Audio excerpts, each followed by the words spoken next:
In the dry September of 1978, 25-year-old Clara Holt stood at the edge of her father's creek bed and watched it do what it had been doing for 3 years, nothing at all. The creek was called Fielder Run, and for as long as Clara could remember, it had been the reason the ranch worked. Her grandfather had built the whole operation around it, the cattle watering points, the hayfields, the kitchen garden beside the house, because in his time, it had simply always run, clear and cold through the dry months, reliable as a clock. Then it began to slow. Then it thinned. Then, 3 summers ago, it stopped for the first time anyone on the ranch could remember, and the meadow grasses, bleached out by August and her father, who was already sick, had looked at the cracked bed with an expression she had never seen on him before. He had died in April, leaving Clara the ranch outright. 800 acres of high desert pasture in central Oregon, 300 head of cattle, hayfields that produced less each year, and a creek dry from June through October. The note from the bank that arrived 2 weeks later was not hostile in its language, but it was clear enough. The operation was marginal. The collateral was declining. A sustained improvement in productivity would be necessary. Clara had read it twice, folded it and put it in the same drawer where her father kept his important papers, because she needed a few days before she was ready to think about what it actually meant.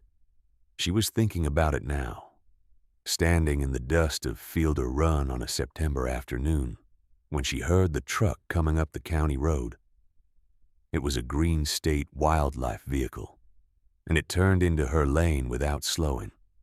The man who got out was a wildlife officer named Dale Pruett, younger than she expected for the kind of news he was carrying, and he stood by the open door of his truck for a moment before speaking, assembling the words in a particular order. "Miss Holt," he said, "I've got a situation and I'm out of options."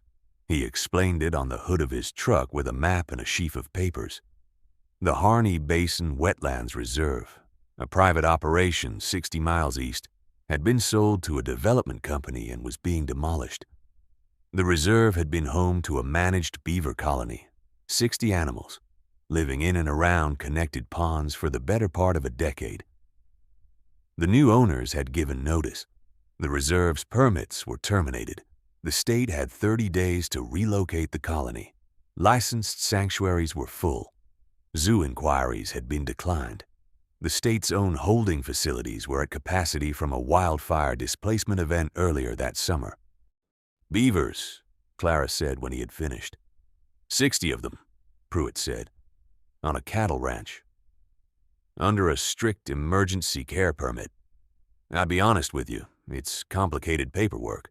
There would be inspections, veterinary oversight. You'd need to designate waterway sections.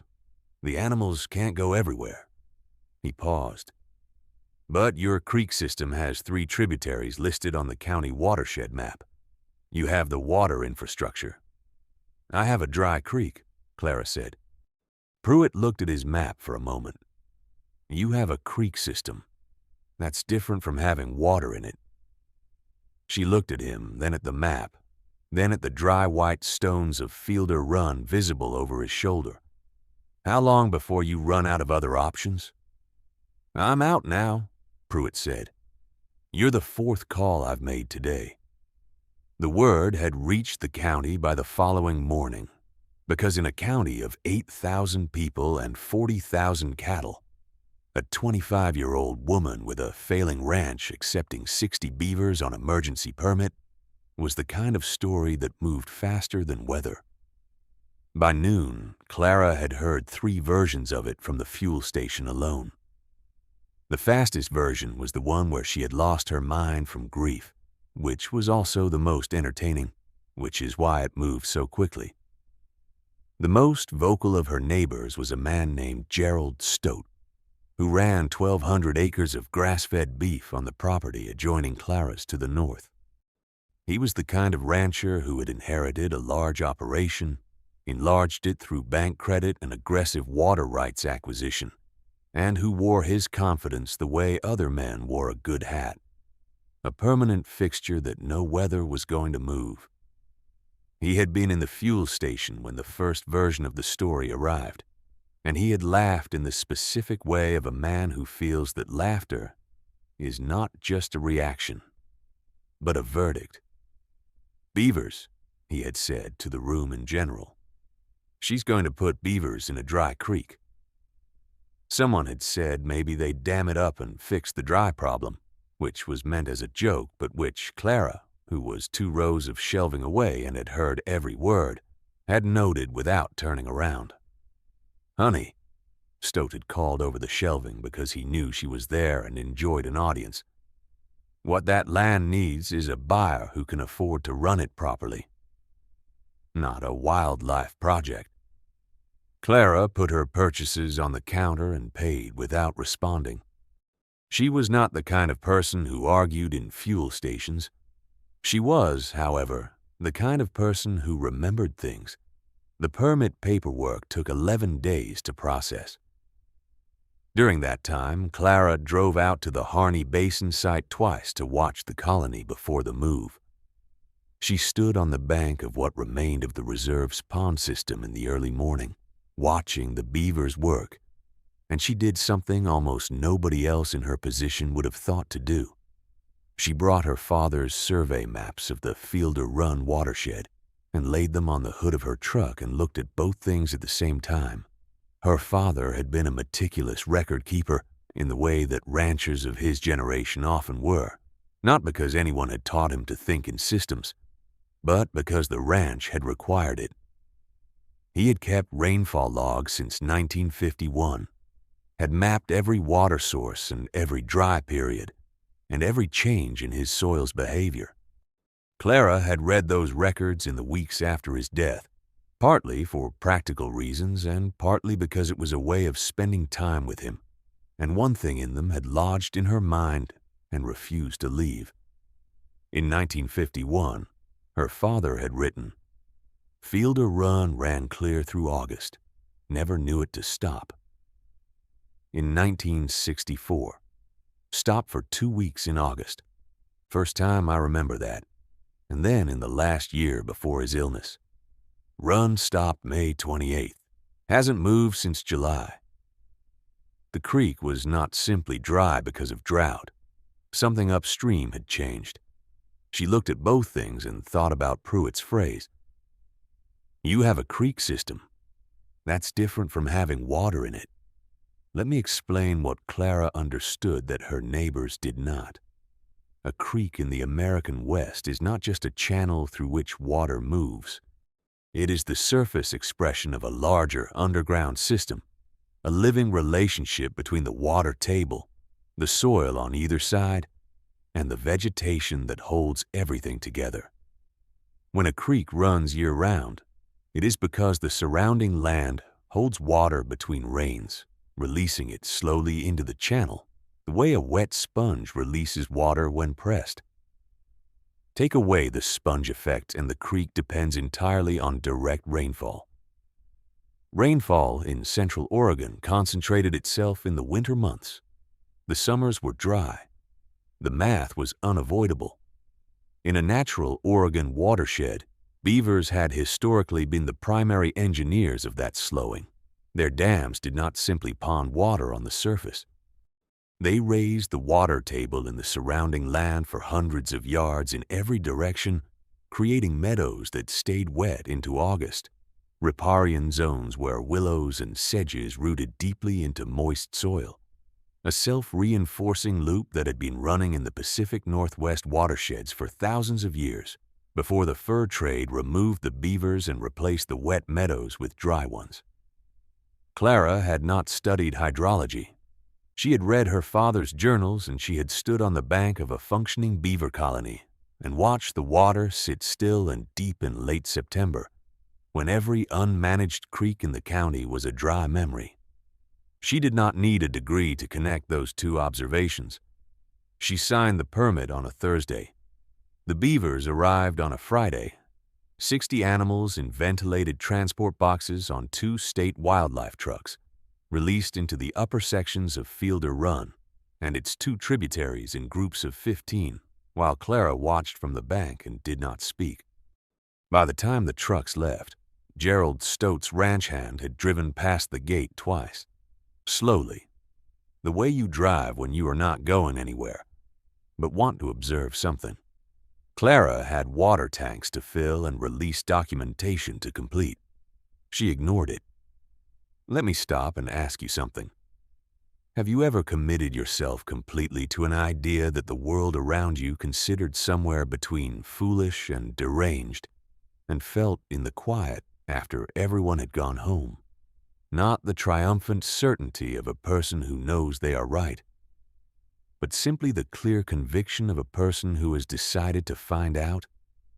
That was where Clara Holt stood on the bank of a dry creek on a Friday evening in September 1978, listening to 60 beavers begin to move through the willows.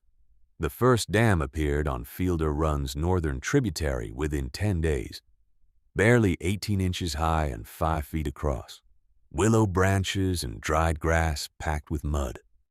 The pool behind it was perhaps 12 feet across and 2 feet deep in its center. She had not seen standing water on that tributary in 3 years. By the end of October, there were 7 dams on the 3 waterways, including one on the main channel, nearly 4 feet high and 30 feet across.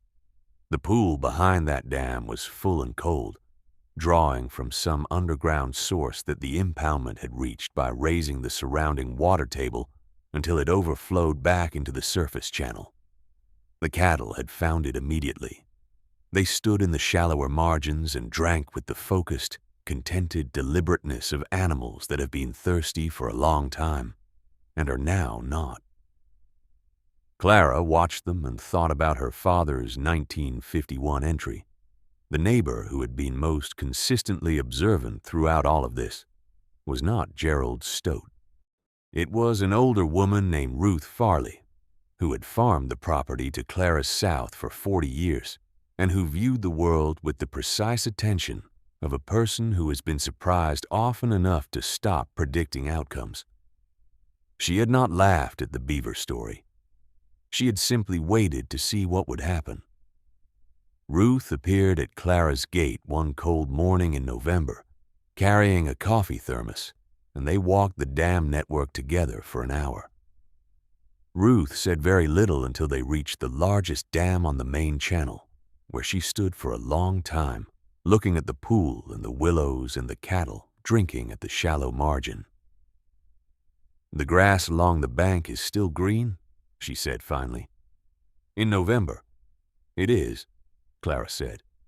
Ruth poured herself a second cup of coffee and handed the thermos to Clara without comment. After a while, she said, "I had beavers on my South Creek about 30 years ago, before the trapping permits opened up. I was young. I didn't know what I had." She looked at the dam. "I know what I had now." That conversation stayed with Clara through the winter. Ruth did not offer advice or theories. She had simply named what she saw with the unsentimental directness of a person who had paid attention to the same piece of ground for 4 decades and knew what the data meant. The private doubt came in January when the first inspection report arrived from the State Wildlife Office with a notation that Clara's permit was under review because one of the beaver dams on the main channel had partially redirected water flow toward the county road drainage system, technically an unpermitted alteration of a public waterway adjacent structure. The letter was 3 pages long and used phrases like compliance irregularity. And Clara had sat at the kitchen table after reading it and looked at the window for a long time. She thought about the bank letter in the drawer. She thought about Gerald Stote's opinion, delivered to a fuel station audience, about buyers who could afford to run the place properly. She put on her coat and walked to the creek in the dark and stood by the largest dam and listened to the water moving in the pool behind it. The sound was not dramatic. It was steady and low, the sound of water occupying space it had not occupied in years. She stood there until she was cold, then went back to the house and wrote a detailed response to the state wildlife office and filed it the next morning. The compliance issue was resolved in February. The county road drainage engineer came out personally and determined that the water redirect was, in fact, improving drainage conditions along the road shoulder by raising the surrounding soil moisture rather than creating runoff, the opposite of what the notation had assumed. Clara received a permit renewal with no further notations. By the time the spring thaw came, there were 19 dams on Clara's 3 waterways. She had walked and mapped every one herself, recording locations and dimensions in the same spiral-bound notebooks her father had used for his rainfall logs. Not because anyone required it, but because her father had taught her without ever framing it as a lesson, that the ranchers who lasted knew their land in the particular way of people who have looked at it carefully, not merely owned it. The trail cameras borrowed from the state wildlife office had been recording since October. In April, she sat down with 8 months of footage and a notebook. The beavers were not working randomly. Night after night, the cameras showed the colony moving through the waterway system in patterns that followed the old channel contours, the low lines, the places where the water naturally wanted to go and the soil naturally wanted to receive it. They were not engineering the land according to some abstract blueprint. They were reading it, the way a good rancher reads a pasture, and responding to what it told them. The dams were not obstacles in the creek. They were the creek's own logic made visible in wood and mud. The second thing the footage revealed was what was coming back. In October, the banks had been bare clay and dry grass. By February, the cameras were showing willows establishing along every impounded pool. By April, the cameras in the meadow below the main dam showed native grasses Clara had not seen on that flat ground since she was a child. The soil that had cracked through the summers of her father's last years was holding moisture 8 inches down. Fielder Run had been running continuously since February. By May, it was carrying more water than it had since 1964. A watershed researcher from Oregon State drove out in June and walked the creek with Clara for most of a day, taking samples and asking questions.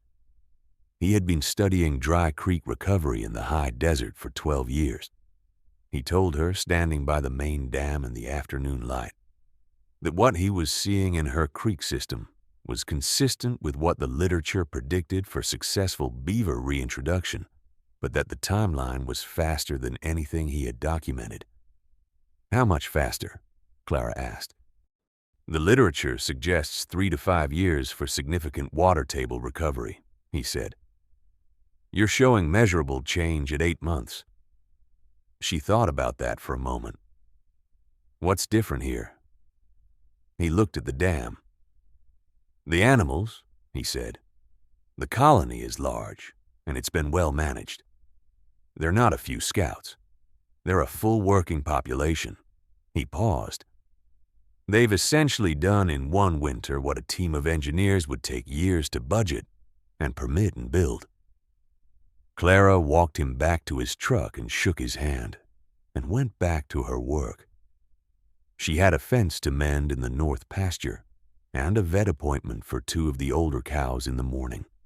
There was always something. That had not changed. What had changed was the color of the meadow below the main dam, visible from the fence line where she was working, a strip of deep, confident green in the lower flat that in any other year of the past decade had been the same burnt brown as everything else by late June. Gerald Stote could see it too. His north pasture fence ran along the ridge above Clara's lower meadow, which meant the view from his ridge included, unavoidably, that strip of green in Clara's flat, while his own lower ground had gone the color of straw in the early June heat. He arrived on a Tuesday in the 3rd week of June, driving down Clara's lane in the deliberate, unhurried manner of a man who does not want to appear to be in a hurry.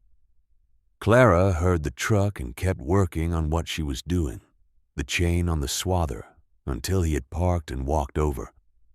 He stood with his hat in his hands in the way of a man who has removed the hat, as a gesture but is not entirely comfortable with what it implies. "Your lower flat's still green," he said. "It is," Clara said. "My lower ground's been brown since the first week of June." "I know," Clara said. "I can see your place from the ridge." The silence that followed was the particular kind that happens when a man has come to ask something and has not yet found the way to ask it, that preserves the most of what he would like to preserve. Clara waited. Certain conversations required the other person to find their own way to the point. "The Beavers did this," Stoat said finally. It was not a question. "The Beavers did the structural work," Clara said. "The water table did the rest." He looked at the creek running in its channel between the willows. "I laughed," he said. "At the fuel station." "You weren't the only one," Clara said. "No, but I was the loudest." He turned the hat in his hands. "My South Creek's been dropping for 6 years. Last summer it went dry in May. I want to know what you did." "I didn't do much," Clara said. "I accepted the animals when nobody else would, complied with the permit conditions, mapped the dams as they built them, tracked the soil moisture, and stayed out of their way. That's it. That's most of it. The other thing I did was read my father's records. The creek didn't go dry because of drought alone. It went dry because the watershed lost its ability to hold water between rains. The Beavers are restoring that capacity, putting the water back into the land, instead of just moving it across the surface." Stoat looked at the dam visible from where they stood, its face of woven willow and packed mud, catching the afternoon light. He had farmed for 30 years and understood water the way all ranchers understand it, as a resource to be managed and directed. What he was looking at now was something that was managing itself, without anyone directing it. "Is there a waiting list?" he asked. "I called Pruett's office. He said the program is expanding, but the available colonies are committed 2 seasons out." He met her eyes. "I've been calling since April." Clara nodded. She thought about the fuel station. She thought about the bank letter in the drawer and the meadow below the main dam. "Come on," she said. "I'll walk you through the dam network. You should understand what you're looking at before you put your name on a list." He followed her without a word, hat still in his hands. The story from that point moved in the patient, seasonal way that agricultural stories move when they are going right. Ruth Farley was the second rancher to apply for the expanded permit program, which she had started the process for 2 weeks before Stoat, quietly and without mentioning it to anyone. By the following spring, 7 ranches in the county had active permit applications, pending with the State Wildlife Office. The watershed researcher from Oregon State returned that autumn with a team and established a formal monitoring protocol on Clara's property. It became the primary case study for a research paper published 2 years later, documenting water table recovery following managed beaver reintroduction, a paper read by ranchers and land managers in 6 western states. Clara never set out to become an authority on any of it. She had set out to keep her father's ranch running, and the Beavers had given her the means to do it, not in a dramatic, single-season way, but in the slow compounding way of a watershed that has been given back what it was missing. By the 3rd year, field or run ran year-round. The lower meadow produced a hay yield that matched what her father had recorded in his best years. The bank letter in the drawer had been joined eventually by a different kind of letter, the kind that acknowledged an improved credit position. Ruth Farley sat on Clara's porch one evening in the autumn of the 3rd year, looking out at the lower meadow in the long October light. Her own South Creek was beginning to show the first signs of the same recovery she could see in Clara's Waterways Your father would have understood this, she said. Clara looked out at the meadow. I think he was trying to. The records he kept. I think he was looking for the pattern. He ran out of time, Ruth said. Yes, Clara said. They sat with that for a while. The light on the meadow was the deep, flat gold of a high desert October. Below the ridge, the main dam was visible as a dark line across the creek, its pool catching the sky, the willows along the bank turning yellow the way willows do in the fall. The cattle were grazing in the lower flat through grass that was still green in the second week of October. Gerald Stote drove past on the county road, slowing as he passed the gate. His own permit application was third on the regional list and had been approved pending site inspection.